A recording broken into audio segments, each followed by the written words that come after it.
90 రోజుల కోర్సు పూర్తి చేస్తే చాలు 100% ప్లేస్మెంట్ సపోర్ట్ తో సాఫ్ట్వేర్ జాబ్ మీ సొంతం. వెంటనే కోడ్ జ్ఞాన్ డెస్టినేషన్ ని సంప్రదించండి. నమస్కారం అలగరి రవీంద్రనాథ్ గారు.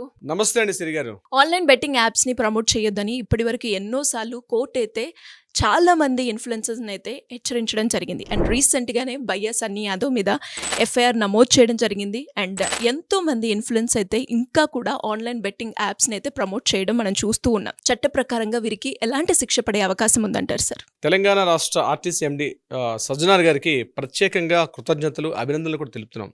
ఎందుకంటే వారు చేస్తున్న కృషి ఈ బెట్టింగ్ యాప్స్ అనేటువంటి ఈ విషయం మీద ఆయన గడిచిన కొద్ది సంవత్సరాలుగా అవిశ్రాంతంగా కృషి చేస్తున్నారు వారు.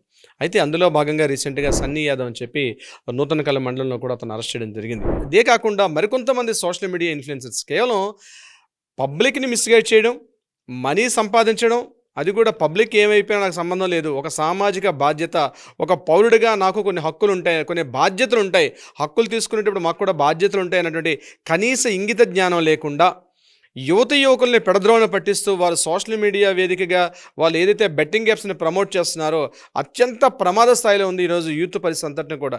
దాని ఆయన ఎన్నో సందర్భాల్లో ముత్తుకొని చెప్పారు ఆయన, ఇది కరెక్ట్ కాదు, వీళ్ళందరినీ కంట్రోల్ చేయాలి. కానీ ఉన్నటువంటి గైడ్లైన్స్ లేకపోతే రకరకాల విషయం లేట్ అవుతుందేమో కానీ, రిజల్ట్ లేట్ అవుతుందేమో కానీ ఖచ్చితంగా ప్రతి ఒక్క వ్యక్తి కూడా సోషల్ మీడియా ఇన్ఫ్లుయెన్సర్స్కి మరి నేను చెప్తున్నాను సిరి గారు, ప్రత్యేకంగా ఎవరైతే ఈ బెట్టింగ్ యాప్స్ని ప్రమోట్ చేస్తున్నారో వాళ్ళందరూ భారీ మూల్యం చెల్లించుకుంటారు. ఏదో ఒక రోజు నాడు కటకటాల వెనక్కి వెళ్లాల్సిన పరిస్థితి వస్తుంది. ఎందుకంటే కొన్ని లక్షల మంది తమ జీవితాలను రోడ్డున పడేసుకున్న పరిస్థితి. సోషల్ మీడియాలో వాళ్ళ ఛానల్స్లో లక్షల కొద్ది సబ్స్క్రైబర్స్ని పెట్టుకొని వాళ్ళు ఏం చెప్తే మా వాళ్ళు వింటారని చెప్తూ అటు వాళ్ళ వైపు దగ్గర నుంచి కూడా బెట్టింగ్ యాప్స్ని ప్రమోట్ చేయడం కూడా మామూలుగా చేయరు. వాళ్ళు ఏదో నిమిషాల్లో డబ్బులు పుట్టించేస్తారు, అరచేతుల వైకుంఠాన్ని చూపిస్తారు, క్షణాల్లో అద్భుతాలు సృష్టించేస్తారు. స్పోర్ట్స్ బైక్లు ఒక్కొక్కటి చూస్తే మీకు 5 లక్షలు 6 లక్షల రూపాయలు విలువైన స్పోర్ట్స్ బైక్ని కూడా నిమిషాల్లో మీ కళ్ళ ముందు 100 బైకులు ఇస్తున్నారు, రండి ఇందులో పార్టిసిపేట్ చేయండి అని చెప్పి బైకులను అయితేనేమి, కార్లు అయితేనేమి రకరకాలుగా ఒక మోసం చేయడం అన్నటువంటి ఒక కంటెంట్ పెట్టుకొని తాత్కాలికంగా ఇన్స్టెంట్ మనీ కావాలి వాళ్ళకి. అంటే కష్టపడాల్సిన అవసరం లేదు, ఏమీ లేదు, ఏదో ఒక కొన్ని వీడియోస్ని షూట్ చేస్తారు, దాన్ని ప్రమోట్ చేస్తారు, లక్షల్లో వ్యూవర్షిప్ వస్తుంది. అంటే మంచికి తొందరగా రిజల్ట్ రాదు, చెడుకి తొందరగా రిజల్ట్ వస్తుంది. యూత్ కూడా ఎలా అయిపోయారంటే ఈరోజు పెరిగిన ఖర్చుల పుణ్యం అని చెప్పి యూత్కి ఇన్స్టెంట్ మనీ కావాలి. అందులో చూపిస్తారు టక్కన, అదే ఒక క్రికెట్ బ్యాట్ తీసుకొని ఒక విరాట్ కోహ్లీలా కావాలనో, ఒక టెండూల్కర్లా కావాలనో, ఒక రోహిత్ శర్మలా కావాలని చెప్పి ఎవరు అనుకోరు. వాళ్ళు కూడా కోట్లు సంపాదిస్తారు. అట్లా అవ్వాలంటే చాలా టైం పడుతుంది కదా. అట్లా కాదు, ఇన్స్టెంట్ మనీ కావాలి. ఓవర్ నైట్ నిమిషాల్లో కూర్చున్న పాటనే లక్షలు వచ్చేసేయాలి, ఇన్స్టెంట్గా డబ్బులు వచ్చేయాలి. దానికి ప్రధాన ఆదాయం అంటే ప్రధాన మార్గం ఏంటంటే బెట్టింగ్ యాప్స్. ఇందులో 1,00,000 మంది బెట్టింగ్ యాప్స్ పెడితే అందులో 10ల సంఖ్యలో కూడా అందులో సక్సెస్ అయిన వాళ్ళు చాలా తక్కువ. ఇది గుర్తుంచుకోవట్లేదు ఈరోజు యూత్. అది గుర్తుపెట్టుకోకుండా బెట్టింగ్ యాప్. అది రీసెంట్గా ఈ ఇమ్రాన్ అనే ఒక వ్యక్తి ఆల్రెడీ సన్నీ యాదవ్ లిస్ట్ అయిపోయాడు. ఇప్పుడు ఇమ్రాన్ అనే మరో పరిస్థితి. ఆయన కూడా మనకు తెలిసిన ఇన్ఫర్మేషన్ ప్రకారం ఏంటంటే ఆయన ఏదో పాకిస్తాన్ ముస్లిం అని చెప్పి చెప్పడం జరుగుతుంది. అంటే ఒకవైపు రంజాన్ల యొక్క ముస్లింలు నడుస్తున్న సమయంలో కూడా ఆయన బెట్టింగ్ యాప్స్ని ప్రమోట్ చేస్తూ ఇప్పటికీ ఒక 20 కోట్ల రూపాయల పైగా ఆయన సంపాదించుకున్నాడు. స్పోర్ట్స్ బైక్ ఇస్తామని చెప్తూ అరచేతుల వైకుంఠం ఎవరెవరో కొట్టుకుంటారు, ఆ ఇద్దరి మధ్యలో ఒక వీడియో తీస్తాడైనా లక్షల వ్యూవర్షిప్ వస్తుంది. ఎవరెవరిన పెట్టి కొట్టించుకోవడం, చిన్నపిల్లలతో కిస్సులు, చిన్నపిల్లలతో ముద్దులు, అనాగరిక చర్యలు, అనైతిక చర్యలు, అంటే ఏదైతే చెయ్యకూడదో అట్లాంటివన్నీ కూడా ముఖ్యంగా ఇన్స్టా కానీ లేకపోతే సోషల్ మీడియా వేదికగా అట్లాంటి చిన్న వాటి చూపిస్తూ వాళ్ళ ద్వారా వ్యూవర్షిప్ని తీసుకోవడం, at the same time betting యాప్స్ని ప్రమోట్ చేయడం. ఆ బెట్టింగ్ యాప్స్ ద్వారా ఏంటంటే ఎంతమంది చూస్తే అన్ని డబ్బులు వస్తాయి. అందులో ఎవరైనా దట్టు ఏంటంటే యాప్స్లో కూడా ఇన్స్టెంట్గా మనీ వాళ్ళే ఇస్తారు. స్టార్టింగ్లో మీరు ఈ యాప్ను జస్ట్ ఓపెన్ చేయండి, మీకు ఆడడానికి కావాల్సిన ఫస్ట్ మనీ మేమే మీకు ఇస్తాం. అందులో చెప్తే ఫస్ట్ ఇన్స్టెంట్గా వాళ్ళకు 1,000 రూపాయలు, 5,000 రూపాయలు, 10,000 రూపాయలు ఇన్స్టెంట్గా అమౌంట్ ఇవ్వడం. ఆ అమౌంట్ తీసుకున్నాం అంటే ఆట ఆడేవాడికి ఆడడం నేర్పించడం కోసం చెప్పి వీళ్ళే డబ్బులు ఇస్తారు. ఆ ఎదురు డబ్బులు ఇచ్చి కొంత వాళ్ళ అకౌంట్లో వేసి ఆ అకౌంట్ ద్వారా ఆడడం. అందులో అమౌంట్ పోయిందంటే దానికి డబల్ త్రిబుల్, అంటే ఫస్ట్ దొరికింది ఆ 5,000 పెడితే ఇమీడియట్గా ఒక 1,000 రూపాయలు 2,000 రూపాయలు దొరుకుతుంది. అబ్బాయి ఇదేదో బాగానే ఉంది చెప్పి మరి కాస్త ముందుకు వెళ్తారు. ఒక వ్యసనం, ముఖ్యంగా తాగుడు తాగితే లేకపోతే డ్రగ్స్కి బానిస అయితే వ్యక్తి పూర్తిగా ఆరోగ్యం పాడైపోతుంది. కానీ ఎప్పుడైతే ఇటువంటి బెట్టింగ్ యాప్స్కి ఈయన అడిక్ట్ అయ్యాడు, ఇది ఒక వ్యసనంగా మారిందో పూర్తిగా ఎంటైర్ ఫ్యామిలీ మొత్తం కూడా రోడ్డున పడిపోయిన పరిస్థితి అయితే ఉంటుంది ఖచ్చితంగా. అది గుర్తుంచుకోవట్లేదు యూత్. అంటే ఇన్స్టెంట్ అమౌంట్ కావాలి, ఏదో రాత్రి స్టార్లు అయిపోవాలి, రాత్రి కోట్లు గుర్చిపోవాలి, ఆ డబ్బులు అరచేతులు వైకుంటాం అంటే అట్లా చూపిస్తారు అన్నీ కూడా. ఒకప్పుడు దారి దోపిడీ దొంగలు ఉండేవారు రోడ్లో, ఒక ప్రాంతం నుంచి మరో ప్రాంతంకి వెళ్ళేటప్పుడు దారి కాసి దొంగలు ఉండేవారు. కానీ అట్లా కాదు, వీళ్ళు మన మొబైల్లోనే వచ్చి కూర్చున్నారు. వీళ్ళందరూ కూడా ఓపెన్ చేస్తే వాళ్ళ వీడియోలు, టచ్ చేస్తే వాళ్ళ యొక్క ఇన్స్టాగ్రామ్లో ఉన్నటువంటి ఆ పిచ్చి వెకిలి చేస్తలు, ఆ వెకిలి వేషాలు, ఆ రకరకాలుగా ఎందుకు చూస్తారంటే మనిషి యొక్క హ్యూమన్ బ్రెయిన్ కూడా అలాగే తయారైపోయింది.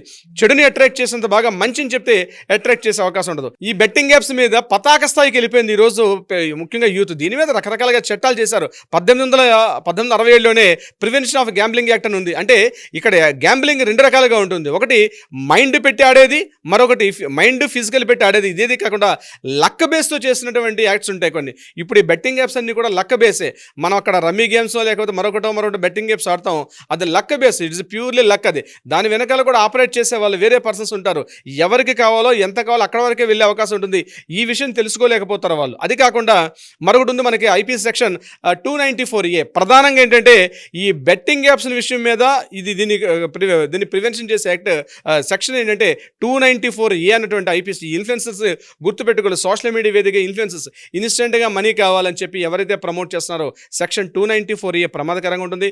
ఇది కాకుండా 420 అంటే వాళ్ళని నమ్మినటువంటి సబ్స్క్రైబర్స్కి చీటింగ్ చేయడం, అది కూడా చీటింగ్ ఎందుకు వస్తుంది. సెక్షన్ 420 కూడా ఇది కూడా చీటింగ్ కేసు నమోదే అవకాశం ఉంటుంది. ఇది కాకుండా 120B ముఖ్యంగా క్రిమినల్ కాన్స్పిరసీ, ఈ 120B ఇది కూడా ప్రమాదకరమైన చట్టాలే. అంటే దీనిలో ఎలా ఉంటాయంటే ఖచ్చితంగా దీని ద్వారా ఇన్ఫ్లుయెన్సర్స్ గుర్తుపెట్టుకోవాల్సిన అవసరం ఏంటంటే ఇటువంటివి ఏదైనా ప్రమోట్ చేస్తున్నాం. కొన్ని రాష్ట్రాల్లో యాక్సెప్టెన్స్ ఇచ్చారు, ముఖ్యంగా సిక్కిం, నాగాలాండ్ ఈ రాష్ట్రాల్లో ఇప్పుడు కూడా బెట్టింగ్ యాప్స్ లేదు, కానీ గ్యాంబ్లింగ్ అన్నది అక్కడ ఉంటుంది యాక్చువల్గా. ముఖ్యంగా ఈ క్యాసినోలు, అదేవిధంగా గ్యాంబ్లింగ్ అనేది గోవా, సిక్కిము, నాగాలాండ్ ఇట్లాంటి రాష్ట్రాల్లో ఈ యొక్క చట్టాలకు ఉన్నప్పుడు కూడా మిగిలిన రాష్ట్రాలు చాలా వరకు వీటి మీద ఈ గ్యాంబ్లింగ్ అన్నది పూర్తిగా కంట్రోల్ చేసేసారు. అది కాకుండా ఐటీ యాక్ట్ సెక్షన్ 67 దీంట్లో అక్రమ కంటెంట్ ఇవ్వడం, అంటే కంటెంట్ రాంగ్ కంటెంట్ యూట్యూబ్లో మాత్రం మిస్గైడ్ చేస్తూ, మిస్బిహేవ్ చేస్తూ, మిస్లీడ్ చేస్తూ ఇస్తున్నటువంటి కంటెంట్ ఏదైతే ఉంటుందో అది సెక్షన్ 66 ఐటీ యాక్ట్ 2007 ప్రకారం ఉంటుంది.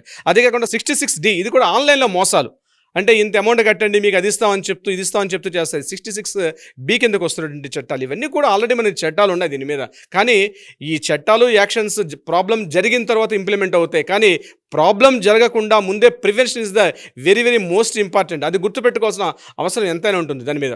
ఆన్లైన్ బెట్టింగ్ యాప్స్లో ఎప్పుడైతే ఓపెన్ చేసి అందులో మనం డీటెయిల్స్ ఎంటర్ చేసి ఒక ఆన్లైన్ గేమ్ ఆడుతున్నాం అప్పుడే గుర్తుపెట్టుకోండి మీ జీవితం సర్వనాశనం అయిపోతుంది, సంకనాకిపోతుంది అనడానికి మొట్టమొదటి స్టెప్ మీరు ఎప్పుడైతే యాప్ ఓపెన్ చేశారో, ఆ యాప్ ఓపెన్ చేసి మీరు అందులో ఎంటర్ అయ్యారో మీకు ముందు అట్రాక్ట్, అంటే ఒక చేపలను పట్టడానికి కోసం ఎట్లయితే వల వేస్తారో, ముఖ్యంగా దానికి ఎర వేస్తారో, ఆ ఎరే మీకు ఇన్స్టెంట్గా ఇచ్చిన అమౌంట్, ఆ అమౌంట్ మీరు పట్టుకుని అట్రాక్ట్ అయ్యి అమౌంట్ని తీసుకొని మీరు ఒక యాప్ను ఓపెన్ చేసి, ముఖ్యంగా యూత్కి నేను చెప్తున్నాను, ఆ జస్ట్ యాప్ ఓపెన్ చేసి అందులో మీరు డీటెయిల్స్ ఓపెన్ చేసి ఎంటర్ అవుతున్నారంటే మీరు ఒక మహా సుడిగుండంలో పడబోతున్నారు అని అర్థం ఉంటుంది.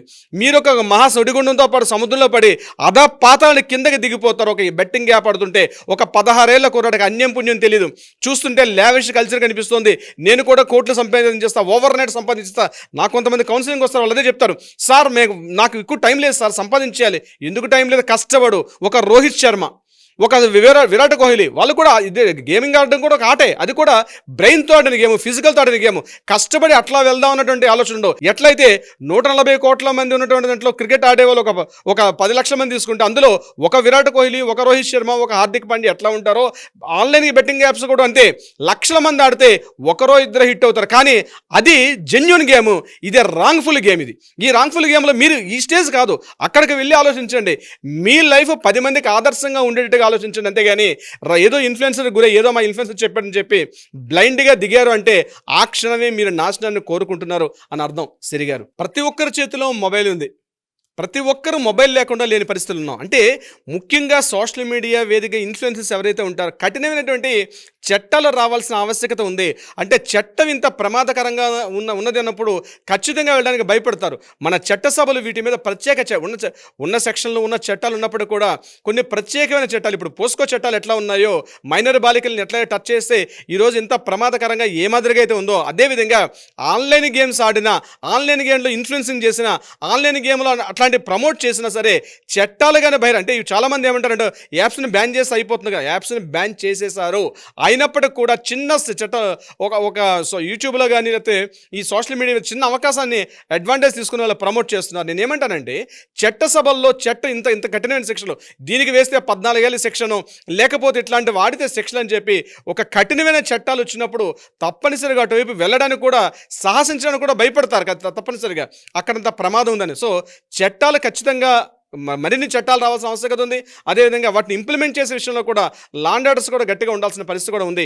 ఇమ్మీడియట్గా ఎవరైనా ఇట్లాంటి ఇన్ఫ్లుయెన్స్ చేస్తున్నారంటే ఇమ్మీడియట్గా తీసుకెళ్ళి లోపల వేస్తే ఖచ్చితంగా ఆయన చూసి మిగిలిన 10 మంది కూడా భయపడే పరిస్థితి వస్తుంది. సో ఫస్ట్ చేయాల్సింది డిలే కాకుండా, ఒక సోషల్ మీడియాలో ఇట్లాంటి జరుగుతుందని తెలియగానే ఇమ్మీడియట్గా లా అండ్ ఆర్డర్ వాళ్ళు ఇమ్మీడియట్గా వెళ్ళి యాక్షన్ తీసుకునే పరిస్థితి వస్తే మిగిలిన వాళ్ళు లోపలికి వెళ్ళడానికి సాహసించాలి, అంటే ఆలోచన రావడానికి కూడా భయపడతారు తప్పనిసరిగా సిరి గారు. ఎస్ సార్, మీరు అన్నట్టుగానే ఎలా అయితే ప్రజలు చాలామంది ఇన్స్టెంట్ రిజల్ట్స్ తోటి మనీ సంపాదించాలి అని అనుకుంటున్నారో, అంతే ఇన్స్టెంట్గా ఇలాంటి నేరం అని కోర్టు ఎప్పుడైతే మనకి చెప్తుందో, పోలీసులు కూడా అంతే తొందరగా యాక్షన్ తీసుకొని ఇమ్మీడియట్గా వాళ్ళకి కనుక పనిష్ చేయగలిగితే మీరు అన్నట్టుగానే అది చూసి వేరే వాళ్ళు చేయకుండా అండ్ అందరికీ కూడా అలర్ట్ని అండ్ బీ కేర్ఫుల్ ఇలాంటి మనము అస్సలు ప్రమోట్ చేయొద్దు అని చెప్పడానికి చాలా ఎగ్జాంపుల్ అయితే ఉండడం జరుగుతూ ఉంది.